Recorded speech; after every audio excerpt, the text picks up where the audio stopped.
Welcome to the Draft Deeper podcast on the No Ceilings NBA podcast feed. Nathan Grubel is not here this week, but don't worry, it's Maxwell Baumbach. I'm here and tried to get the heaviest hitter I could to fill Nathan's shoes when he's gone. You know him from the Box and One. You know him from the Game Theory podcast with Sam Vecini. I can't believe I almost blinked out on that one. That's like the big podcast that got me into this draft space. It is Coach Adam Spinella. Coach Spins, how are you doing today? Max, thanks so much for having me on here. I don't know about heavy hitter. I weigh 180 pounds, but I'm happy to do what I can to try to punch above my weight class here today. For sure. Super excited to have you on. And on this episode, we're going to be talking about the last article that I put out, part of the No Stone Unturned series. This first edition is covering the big men.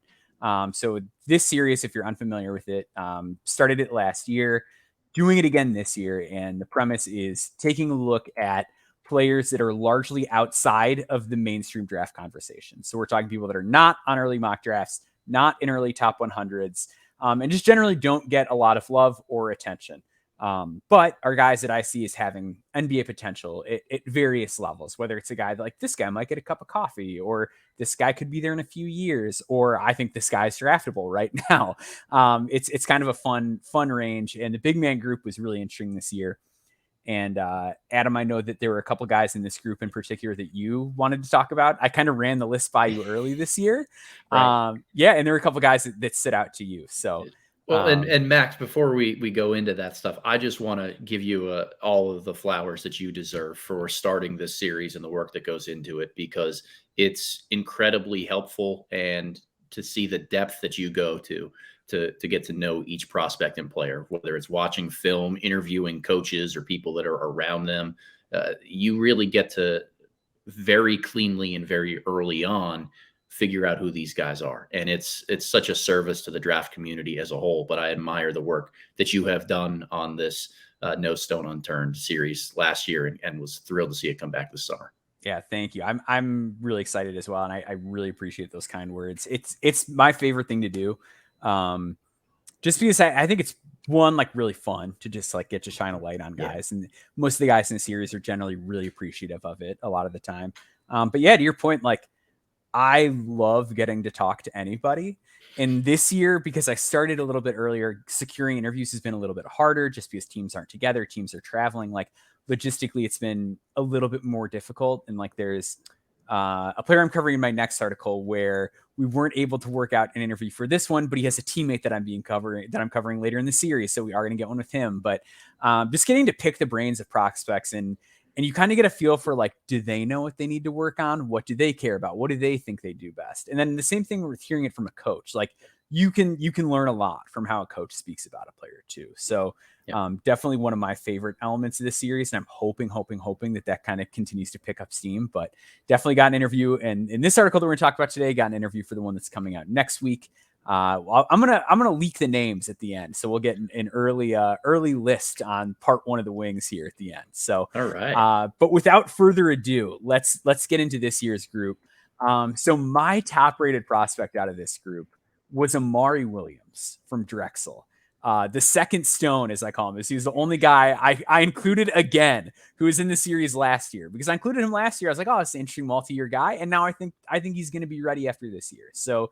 Amari Williams is a 6'10" center from Drexel, weighs like 250, 260, big bricked up dude, really strong, can move his feet very well, scored 13.7 points, 8.8 rebounds, 2.3 assists, 2.2 blocks, and 1.4 steals per game. So a very highly productive defensive player.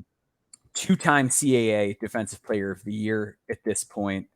Had a steal rate over 3, block rate over 8, had the best defensive rating in the country this past season, but can also pass a little bit. Had an assist rate over 20, first guy in the last decade to have an assist rate over 20 with a steal and block rate that high. So there's some interesting feel stuff. And I love the frame. I think he's just simply ready for NBA physicality. And I think that even if he's playing in a smaller league, that type of defensive production is special, and it's not something that you see. And even if you have concerns about, okay, he's playing in a smaller league, when people blow the competition out of the water, I think that matters. And that's what Yep. Amari Williams has done. And when they've played high major teams, he's done really well. There was a game against Temple where he had 18-6 with a block and a steal, 14-11 against Seton Hall with 3 assists, 2 steals, and 2 blocks. He's not like a can crusher. Like, it's not like, oh, he feasts on the smaller teams and he plays the good teams and crumbles. I think he's the real deal. Adam, what are your big picture thoughts on Amari Williams? Yeah, I think the defensive end of the floor is obviously where he shines. Just really disciplined and smart on that end of the floor. His angles, his positioning is always really strong. He's a strong shot blocker, and I think from watching a couple clips and games of him, and then reading the No Stones Unturned piece, like it seems like he could block more shots. It does feel like there's room for him to be continuing to get better or more statistically impactful on the defensive end of the floor. But it's really rare to find a guy as big, as strong, and as disciplined on the defensive end as he is. I'm trying to keep up with you here, Maxwell, and do like the best I can to bring some of these nuanced nuggets to the table. So like here's the little bit I got here, because I know a couple of the guys that are on the Drexel staff or have been on the Drexel staff the last couple of years. Zach Spiker, their head coach, is one hell of a defensive coach. Yes. That there is no other guy kind of around that Colonial, like mid-major-ish tier level who I would trust to coach up a defensive player into somebody great like Spiker. So for him to be able to get a guy like Amari Williams for multiple years, where this is not a kid who is looking to bounce up to the next level, that there's some bond that he feels at Drexel, that there's something really rewarding about going back and continuing to learn from a guy like Spiker. I think that says a lot about Williams, but I really trust the background that he's coming from here, because the defensive coaching and the acumen that he's getting from Spike at Drexel is so high. Offensively, there's a lot to like too, but like the defense is really what won me over with Amari. For sure. And I think that's the big thing. And like you mentioned, some of the angles and things like that, when he is out on the perimeter, he is very comfortable. Yep. Like the way that he moves his feet for somebody his size is like, it looks fake at times. Like it's really, really impressive. And he also is able to jump passing lanes really well, which is something you just don't see from big men. And it's just like a regular occurrence as a part of his game. It's like, oh, you threw a lazy skip pass, I'm going to get that one. Yep. And yeah, to your point with him staying at Drexel, I think it's great. And this is going to be kind of a recurring theme. Like there's a couple guys where, if they would have gone out last year, like they could have been top 100 guys, which part of that is their talent. Part of that is also like the back end of the top 100 was pretty weak last year. Yep. But I do think there is something for your long-term development to stay where there's going to be resources put into you. And when you are in a situation where that you've improved before, I think there's real value in that versus like, I'm going to go up and play at a big team and I'm not really gonna have the same amount of attention on me. I'm not going to be a focal point. And, in theory, you might have a bigger spotlight on you and you might be making a whole lot more money in some cases too, which I'm not going to fault anybody for going and getting a bag and getting paid more money. But just like from a pure basketball standpoint, I think there's real value in staying at a place where you continue to get better. And that's what we've seen every year from Amari Williams. Well, and with Amari as an international guy as well, like the NIL stuff is going to be a little bit different. Yeah. It might not be there for him. So betting on development and comfort and knowing that he's going to be used in the right manner is really important for him. I think that shows in his continual improvement to become a dominant player on the defensive end, which I'm hoping he can take another step this year, because that would remove all doubt that he's a top 40, top 45 guy. But I also think it speaks to the way Drexel has really played through him on the offensive end and let his passing really pop in both high post and low post touches. Yeah, so let's talk about the passing a little bit, because it is really interesting. He had some really interesting flashes as a passer last year, I thought. And it's something I noted at the time, is that he was like really able to see some stuff and really whip the ball around. And then this year was when it sort of became like, oh, he can be a hub at the college level. Like you can really run some things through him out of the high post, finding those guys going back door, or if it's in the post and like he's just so much bigger and stronger than guys in that league that like they have to send a double and he knows how to react to that. And I think the passing is a real positive of his. My question for you is like, one, he did turn it over quite a bit still. And two, the fact that like he is operating much more frequently as a post-up guy than as like a short roll passer or something like that. Do you have any concerns about how he passes being part of like a translatable skill set to the next level? Yeah, so I think that's always something that we as evaluators have to be concerned with, right? Where are their touches coming from? How translatable are the touches they're getting now into being used in an NBA or a professional type of scheme?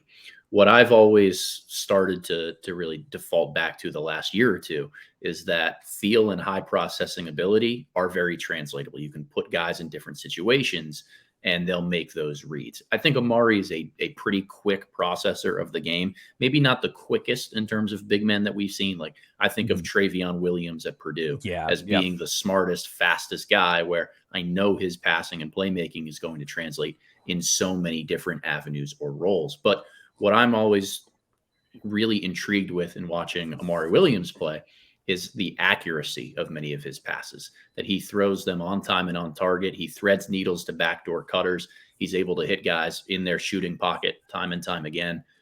I really like a lot of those passing traits to the point where I'm much more willing to bet on him in a short roll or a, top of the key delay action type of facilitation as opposed to some other big men in college.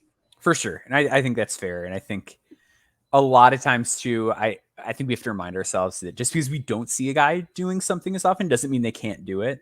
And if you're showing the feel in other areas, I'm a little more willing to buy it versus like, I'm trying to think of an example, like a guy, let's say like a Dembona, for example, just like take another big, like a Dembona not that he's like a super negative field player, but he had a very low assist rate and like he didn't really show any sort of high level passing feel. So it's harder to project him as being a guy that's going to really dish the ball out of, short roll schemes or things like that. Or he's really going to initiate handoffs and delays and things like that. Like that's just not going to be his game. With Amari, the fact that he's shown it out of the post and has shown some like real top of the key chops makes it a little bit more easy to comprehend coming together. No doubt about it. Where are you at on the shot? That was the next thing. So I want to talk about just like his general scoring efficiency as a whole. Because like if you're looking at like true shooting, effective field goal percentage, like that's the one thing that's scary is because it's a pretty low numbers and it's a guy who plays in a smaller conference. I do think the role plays a part in that, right? Like he does have to play out of the post a lot. Post-ups generally aren't super efficient scoring opportunities. And he is getting a lot of attention. So I don't think he's going to be like a floor spacer. I think you're really hoping that he can find his groove as like a roll man. I don't know if that sounds a little too pessimistic, but never been great at the charity stripe. And when I spoke with Coach Zach Spiker, he did say that is something that Amari is really keyed in on this season, as he is shooting a ton of free throws and putting in a lot of work on that element of his game. He's taken a three here and there. The shot, it looks weird. There's a lot of elbow action on it. I'm just not really convinced of that ever being a part of his game. And I think that's okay. I think with the defense, if that scales up, all he needs to be is a play finisher. It's just a matter of like how efficiently can you finish plays. Yeah, I think for him in the NBA, it's much more about like low volume and high efficiency as opposed to anything else. Like make the most out of your connective passing touches when you get them, but you need to be able to convert around the basket and finish at the free throw line. I think those are two really important pieces for him to keep developing. So we're going to real quick, like any final thoughts on Amari and where do you have him on your board? Because I do have him top 60. As I said in my column, he is right around kind of that 50 mark for me. It's a very tentative board. I need to do a ton of work still on the incoming guys. But that's around where I have him currently. Yeah, so I don't really have a board that gets formalized until the November, December, January period. A huge part of that's just because I haven't watched enough players in this class to be able to make definitive statements over who would I take, is in comparison to this guy. I think that just in watching the way that Amari Williams plays, he is a top 60-ish type of guy for me. I think that if I feel a little bit more comfortable with the offense translating in a reliable and efficient way, he's probably top 45. Like, I think his defense really is that good where he belongs in the conversation with guys like an Adem Bona, a Deron Holmes, some of the other big men that are getting a lot of looks as returners this year. I'm a big fan of his game. Yeah, I'm completely with you right there. So we are going to take our first break of the show here. And coming up after this, we're going to talk about one of Adam's favorite players in this whole series. So stay tuned for that.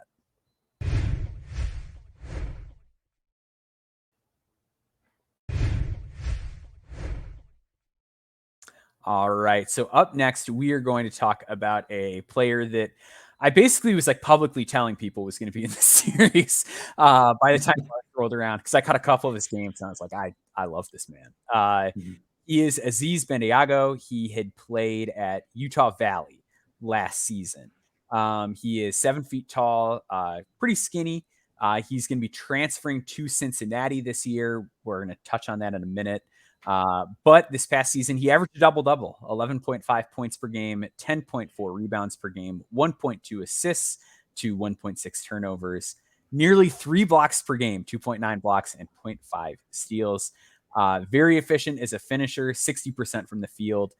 Took a couple threes, was 33.3% from three and 63.6% from the free throw line. Had played a good number of quad one opposition, did well in those games for the most part, and was a big part of their NIT run down the stretch. Really good athlete, very mobile, very quick for his size, and flies off the floor.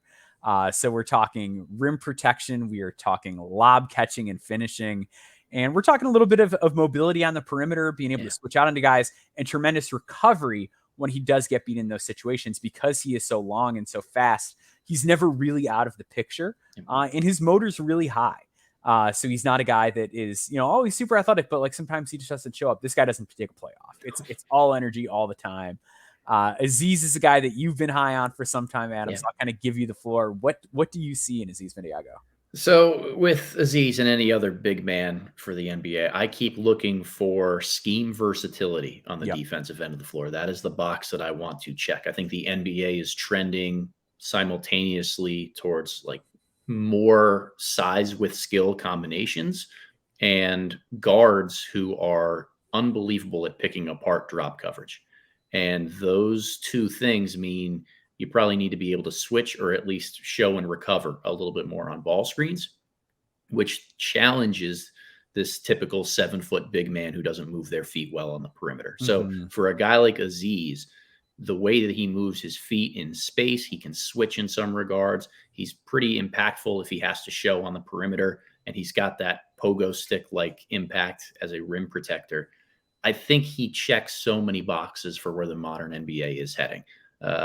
Offensively, it is that screen and roll type of utilization for him. He's not a guy I want to be playing with the ball in his hands a ton. There's a little bit of short roll passing reads that we've seen here and there, but I think he's going to be much more of a lob catcher and finisher than anything else at the next level.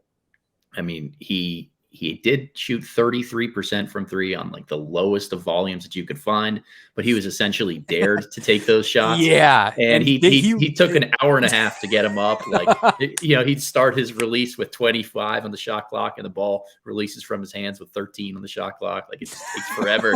It takes forever for that shot to go off. But like, regardless of that stuff, I mentioned, in the segment prior talking about Amari Williams, the impact of playing for a great defensive coach. Yeah. Mark Madsen at Utah Valley, who has now moved on to Cal and is he's got some talent coach there too. Yeah. That's going to be a good team. That guy has coached his ass off at Utah Valley, and you can see the NBA pedigree that he had and all the little tricks in his trade to stick in the NBA for as long as Madsen did have now rubbed off on Aziz. After one short year at Utah Valley, he became much more disciplined. I think he avoided fouls in a little bit better area. And to stay disciplined while being that energizer bunny, that guy whose motor does not shut off, it's a mental switch more than anything. It's really hard to do. That's a fine line to walk. I thought Aziz did it really, really well. And the last thing that I'll say on him before I turn it back over to the real host of the show, I find nothing to be more convincing of believing in a player than when they transfer to a school that got beat by them in the year. That when a coaching staff looks at this kid and says, Holy crap, this guy just beat us in. He was so impactful. We need to make sure that we have him.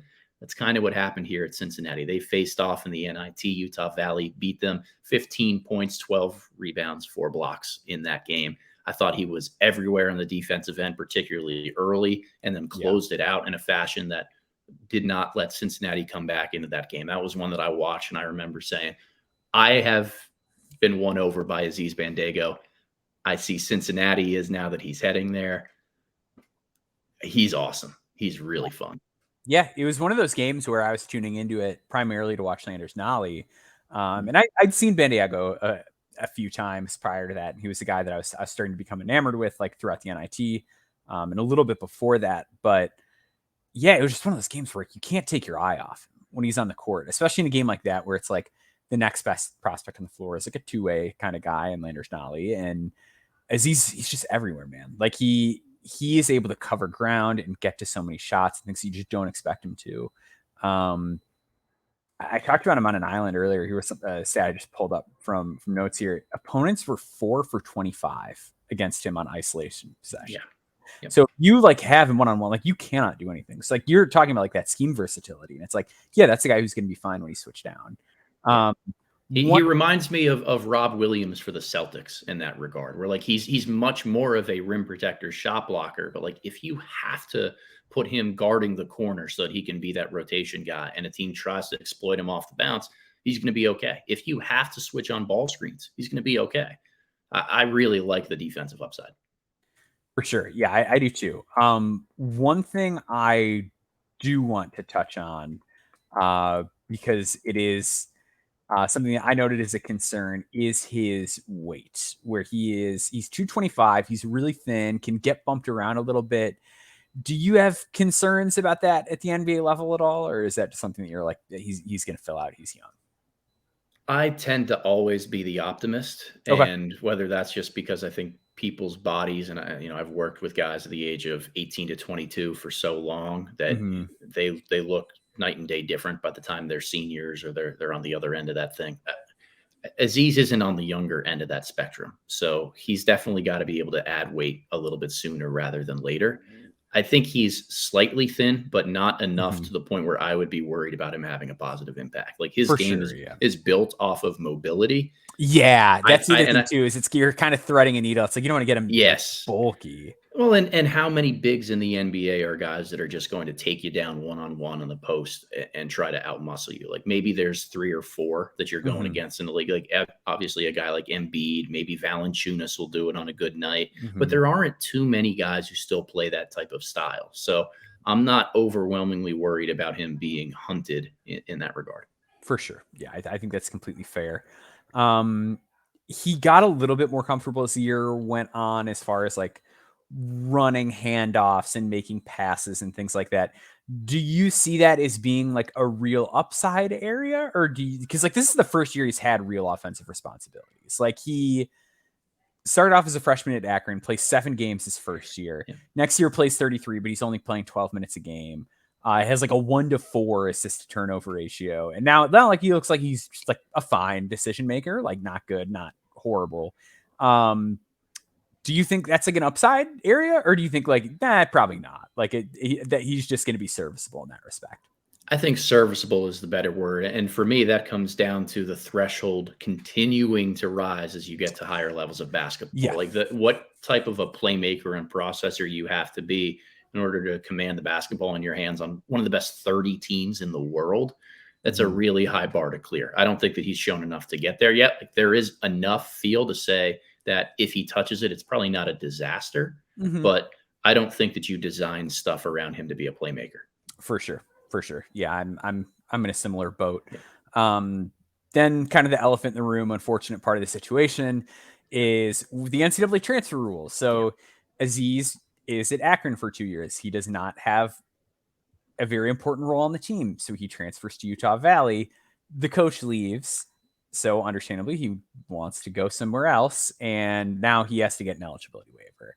I think this stinks. I think if your coach leaves, it should be a free pass. But he might not get to play this year. If that is the case, do you think there is any potential argument for him still coming out in the draft, or do you think you can't do that?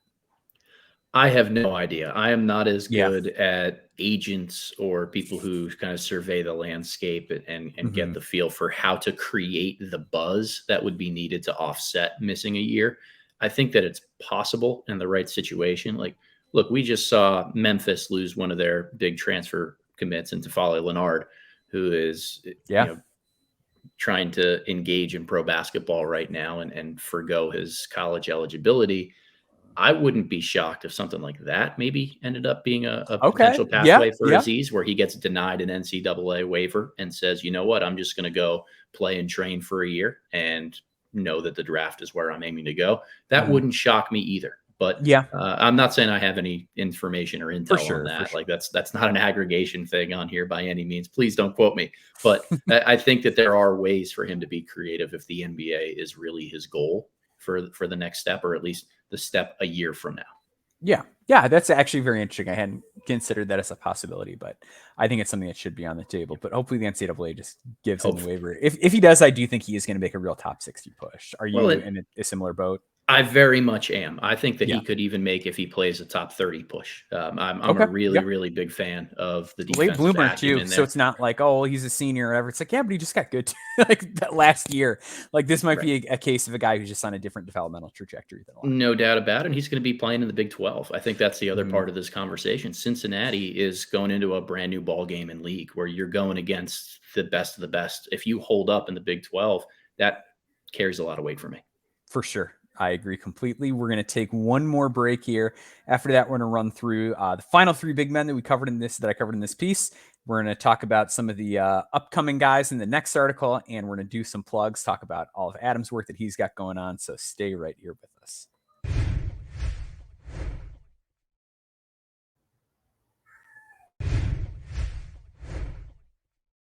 All right. So the next guy that was up here was Micah Handlogten.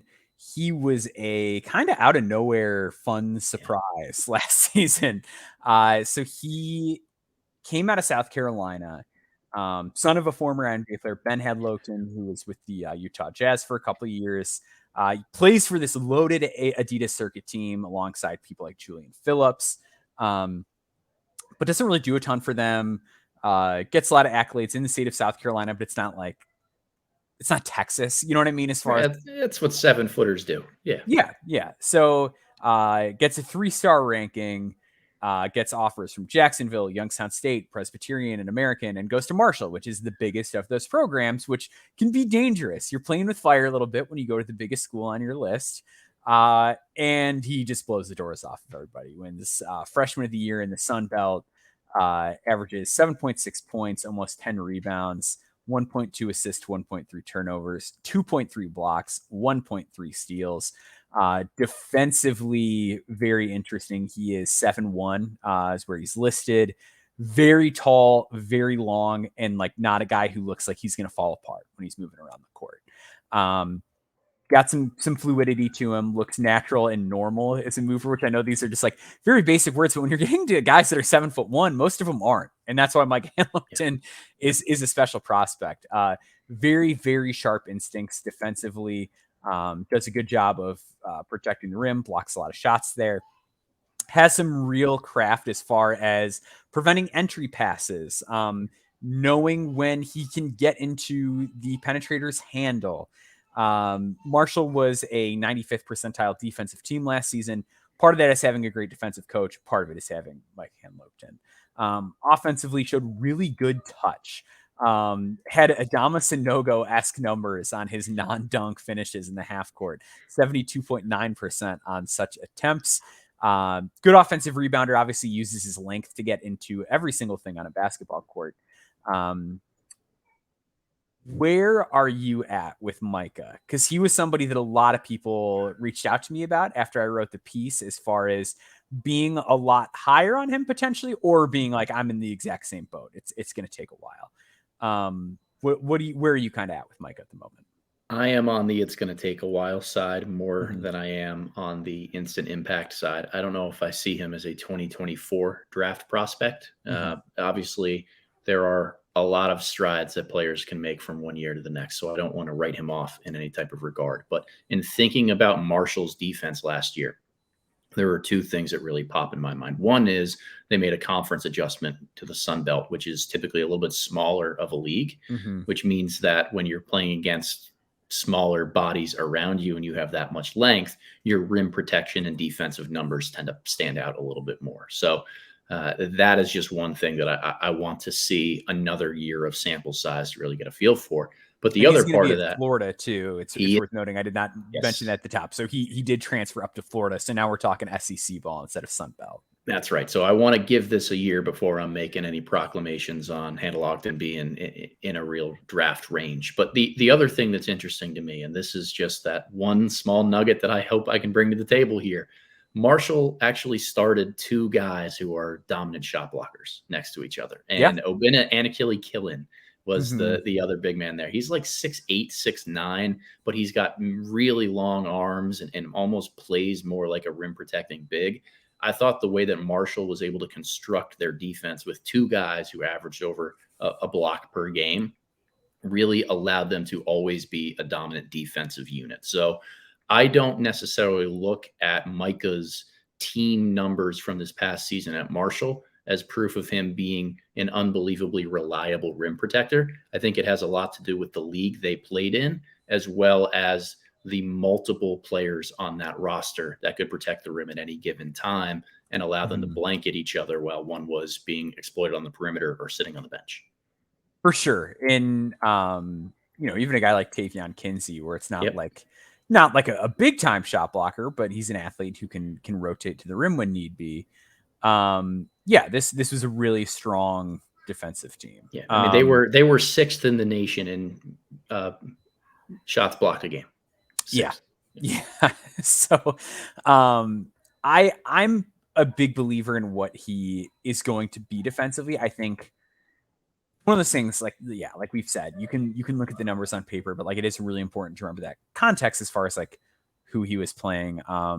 They did not play any quad one teams this season. It's the other thing too, just like the way that the schedule broke. So he doesn't quite have those games that you can point to with somebody like Amari or somebody like Aziz. Like here's a time where he played a big school and like he really let him have it. I'm trying to pull up their schedule from this past season, and like even just like high major opponents there, I don't think there's a single one on here.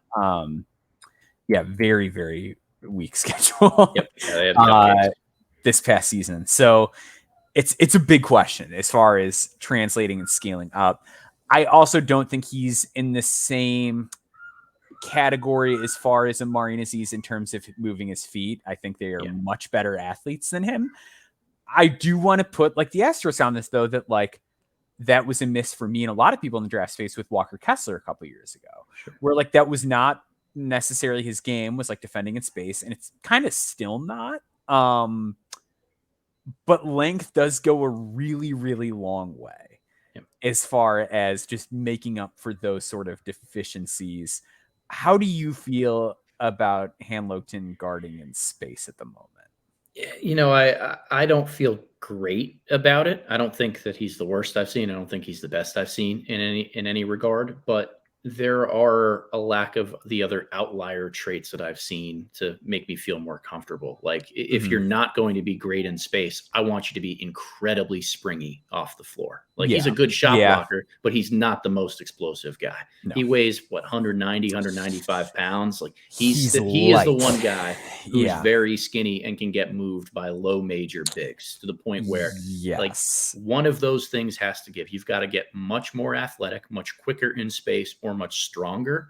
I think that if you're none of the three, I think there are too many ways that you can be exploited. Even if you block shots on, 3 out of 10 challenges that come near you, what happens on the other 7? Well, and that was like one of the big things that stuck out for me going through the film, and especially just looking at him guarding around the basket and like going through like, oh, here, like I'm like putting together highlights. Let's look at all the shots he blocked and whatever, and seeing like how many times he would block a shot, but in blocking the shot, he would be bumped out of the way, and then the guy would just get an offensive rebound and put it right back up. And it's like, oh, well, okay, you did block a shot, but the guy still scored. Being easy to move it's a very, very good way of putting it. He just gets bumped around a lot. And if you're not going to move as well, I want to feel a lot better about that. And on offense too, like, he can pick up the ball because he'll be dribbling somewhere and then someone bumps into him and now he's picked it up, or he's going to take a bad angle at the rim. And he does have really good touch. Like I said, like on those non-dunk opportunities, he has to get touched, but it's like, okay, but now next year when you're getting bumped by a guy who's 235, 240 pounds and also 7 feet tall and has a quick second jump that maybe they can bump you and still get up and contest, like, then what's going to happen? And I just have some real reservations on that front. The weight cost him to get into foul trouble a lot as well. 4 more fouls in 16 out of 32 games. So another thing where it's like, if you're caving at your chest every time a guy drives into you, sorry, my daughter's losing it a little bit there. What's going to happen when you're playing in the SEC? Right. I think that there's a lot of different areas that, I want to see him improve. I know he needs to improve, but this is going to be a little bit more of a wait and see type of season for me. He's got those areas he needs to address, and he's moving up to play in a much better conference in the SEC. I really trust the Florida staff and the way that they kind of identify talent. And I think that there's going to be a lot of offensive firepower around him, that his role on that end of the floor ends up being pretty simple. But defensively, I think that he knows that's where his next paycheck comes from.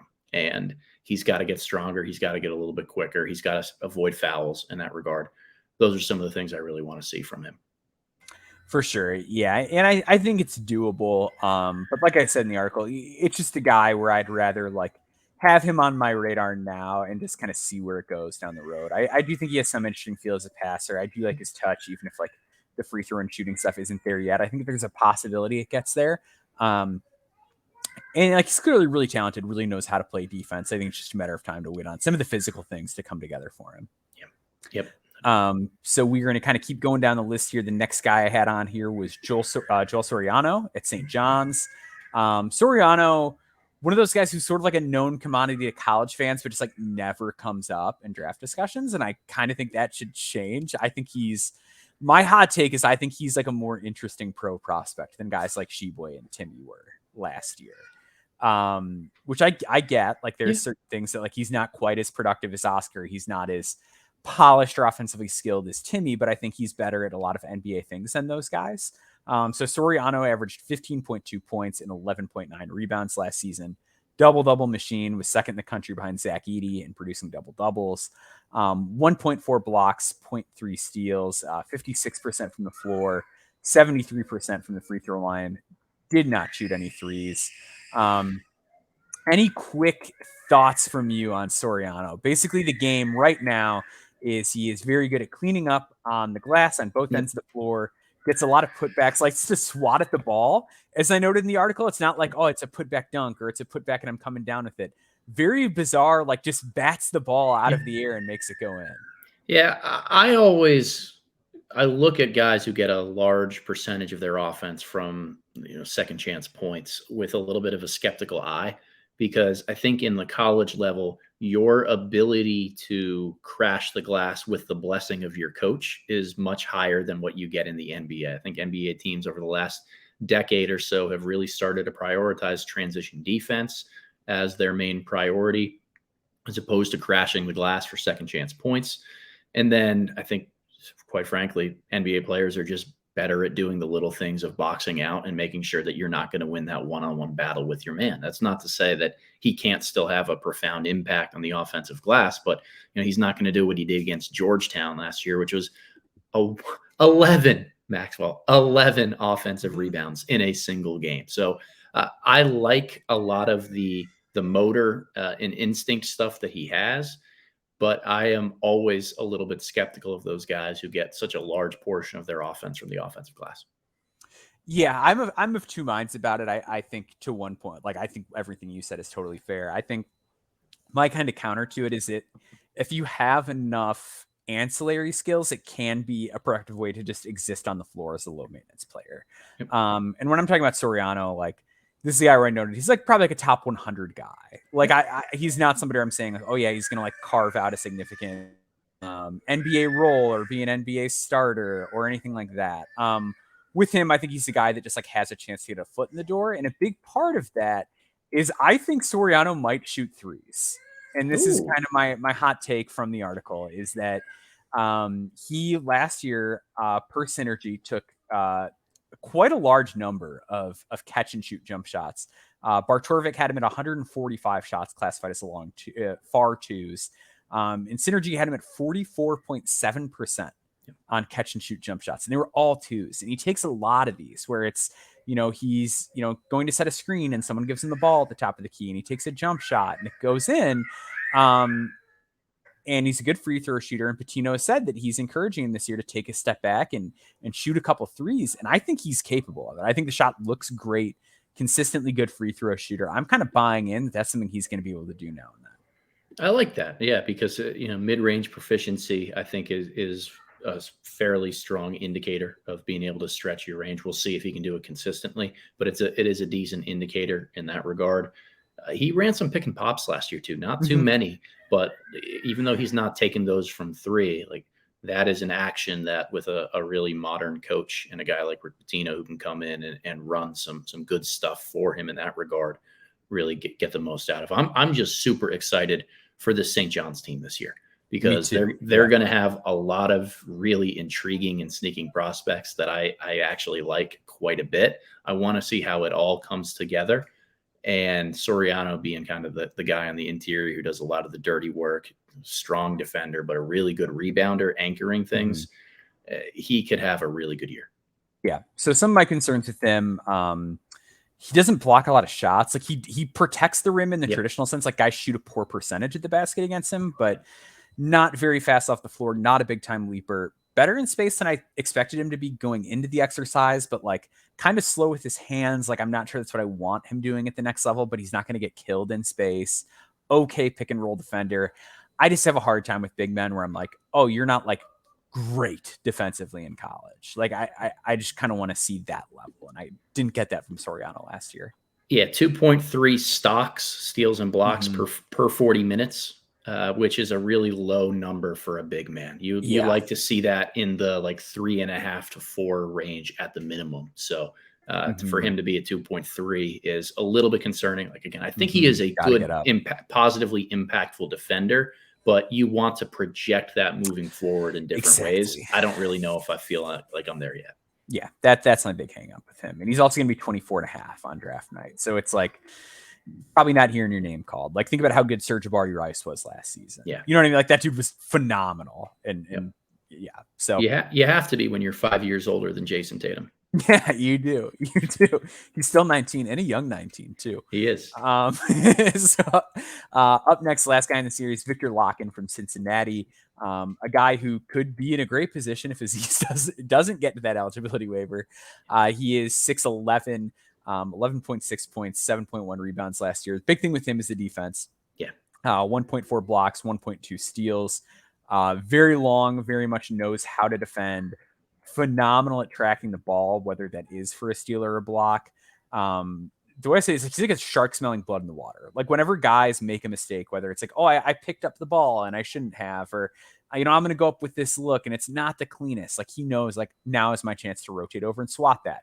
Now is my chance to poke it loose. Like whatever is going on, he is keyed in, aware, and ready to be where he needs to. And he's not the fastest, but he moves well. And he's not this crazy leaper, but he gets off the floor really easily. And he's not a load leaper. Like it's a very interesting game. I'm just not totally sold on what the carryover is going to be given his athletic profile. And I think he's pretty limited offensively. It's a lot of like hook shots and things like that, which he's got touch, but he's allergic to shooting jumpers and he gets really bad tunnel vision. He does not pass. So he's a guy where he's kind of more like the long shot guy in this group. But I do really think that he has the ability to guard multiple positions. Do you have any strong takes on Locken one way or another? I really don't. I think you summed up a lot of really what I've seen or noticed from him, like really good defensive player on the offensive end of the floor. it's not great right now. If there's one area he's going to have to really improve, it's finding a way to show translatable skill to the next level. And anytime that you are a low field player, you don't make others around you better. You just kind of catch it and freeze and don't really know what to do with the basketball. I tend to hesitate a little bit. I look at the NBA finals, and I'll just give you a little spoiler here, Maxwell. I'm working on a huge project right now of a lot of statistical analysis on guys who have made the NBA finals over the last couple of years and trying to look at their pre-draft statistics to see if there are any indicators for, what allows a player to be successful in the NBA and part of a winning culture. And one of them is that almost universally, and I don't have the full numbers in front of me, but every player has some sort of feel that you can really trace back to their statistics. There are not a lot of guys who have tunnel vision or incredibly low assist rates that end up impacting winning at the NBA level. So it's not my cup of tea. I'll just put it that way. That's kind of where I settled with him, is ultimately, like, I think he's interesting. And I think he has a chance, because anytime you're that size and you have that sort of defensive feel, I think there's a chance. But like, I heard in the article, like, he has this very modern defensive game and sort of like this archaic offensive game where it's like, I don't pass, I get the ball on the block, I look for my hook shot, and that's it. And like, his assist rate was lower than GT Jackson's last year. Or no, I'm sorry, his assists per 100 possessions. So like, that it just can't be. Like, if he is an NBA, like, I think he's a pro. I don't know that it's in the NBA is the thing. Like, if you were going to be a defensive first big man, and like, you can't finish plays above the rim like Aziz, or you're not as powerful and mobile as Amari Williams, or like, you've got to have some sort of extra hook offensively. And if you're not going to shoot, and you're not going to be that athletic, and you're not going to set guys up as a playmaker, it's a mountain. It's a mountain. It is. Climb. It is. And I think this Cincinnati staff is a pretty strong offensive-minded staff as well, where there are a lot of guys, whether it's head coach Wes Miller, a couple assistant coaches over there who really know what they're doing on that side of the floor. If he can't figure it out at Cincinnati, that's going to be pretty telling to me about, what upside is there for him to continue to tap into at the next level. For sure. So real quick, we're going to do some spoilers. Oh, yes. So by the time this comes out, the article will be coming out tomorrow. So here is the list for No Stone Unturned, the Wings Part 1. So you've got 3 wing groups, sort of just broken up, not in order of like how good I think they are, but rather just like, I didn't want there to be 2 guys that are like super similar in the same wing group. So you're not like just reading about the same type of player bunch. Leading off the group, Michael Bell from VCU, who played in the Espoir League last season. We've got RJ Lewis from St. John's, the second St. John's player to make this list. We have Wesley Cardette Jr. From Chicago State, who I interviewed last night. Feel even better about him coming out of the interview. Great. Darian Williams from Texas Tech, previously at Nevada. And number 5 is Rasheer Fleming from St. Joseph's. So a real eclectic mix. I tweeted the other day, I think this is the most eclectic mix I've ever had, where it is a guy from the Espoir League, a guard skills wing who's really lanky, sort of a power wing, and Wesley Cardette, who's just like a stat sheet stuffer. Darian Williams, who's like this high feel stat sheet stuffer. And then Rasheer Fleming, who's just sort of, I like what I see sort of bet with good defensive tools. Any of those guys stand out, or any guys that you're like particularly high on out of that group? I like Cardette a lot at Chicago State. I do too, There's just something like confident and athletic moving. He looks like an NBA player in some regard, but like, regardless of any of this, I can't wait to read your piece that comes out. Like, you are the definition. You're living up to the name of the podcast here. You are drafting deeper. You are finding these guys all over the place. I absolutely love it. For sure. I'm really excited for it to come out. Hope everyone enjoys it when it comes out. Adam, what are some of the things that you've been working on? Just talk about what you've been doing recently at Boxing One, because you've had some good stuff. You're getting me really hyped up about the 2024 guys. So go into a little bit about what you've been working on and where people can find it. Sure. So again, thank you for having me here. Anybody who wants to find my work can do so on, like, I don't know if it's called Twitter or X or what the what Oh terminology. gosh, What yeah, am I I need to supposed to catch up with use that. anymore? But you can follow me at the box and one_, which is where I link to all of my work, which is done both at YouTube and my Substack page. I did a big video breakdown, I think 17, 18 minutes long, on Ethan Almanza, or Izzy Almanza, who plays with the G League Ignite this coming season, with Overtime Elite last year. Dominant international prospect, and he's coming into the cycle #1 on my board. So go kind of read about him, watch the video, and kind of see my reasons why he is going to be the front runner for me right out of the gates. I'm doing a lot of stuff on returning prospects right now. I've actually had Aziz Bandaogo broken down on my YouTube channel already, and I'm going to have Wesley Cardit coming out in a couple of weeks here. So I think that you and I are in lockstep on a few of these guys, without a doubt. But I'm going to be a father within the next couple months. So I am letting like real life stuff kind of happen right now and not diving too deep into the stuff. But I am trying to do some other behind the scenes projects. So if you don't see me as much on the YouTube or Substack side putting out content, trust me, there's a healthy work-life balance going on here. I'm trying to reclaim a little bit of family time, but also put in some work to this huge statistical project I got going on right now. For sure. Well, thank you so much for joining us. You've had me on your show so many times. I finally got to return the favor. Dathan was out of town. I was like, I know just the man for the job. So appreciate you coming on. Go follow Adam on X/Twitter at the box one. And check out all his work. Check out Game Theory with Sam. I'm sure if you're listening to this, you listen to Game Theory. Like, I don't think people are discovering Game Theory from our podcast, but if you're not listening to it, you should listen to it. It's a great podcast. Sam's one of the best people in this space and has been for like a long time now. It rocks that he's still here. He's the best. Yeah, absolutely. So go check all that out. Make sure you're subscribed to our podcast feed, subscribe to our YouTube channel and our Substack, NoCeilingsNBA.com. That's where we're going to get my article tomorrow covering the next piece in the series. Go read the first one if you haven't. And we appreciate you all for joining us. Have a great rest of your day.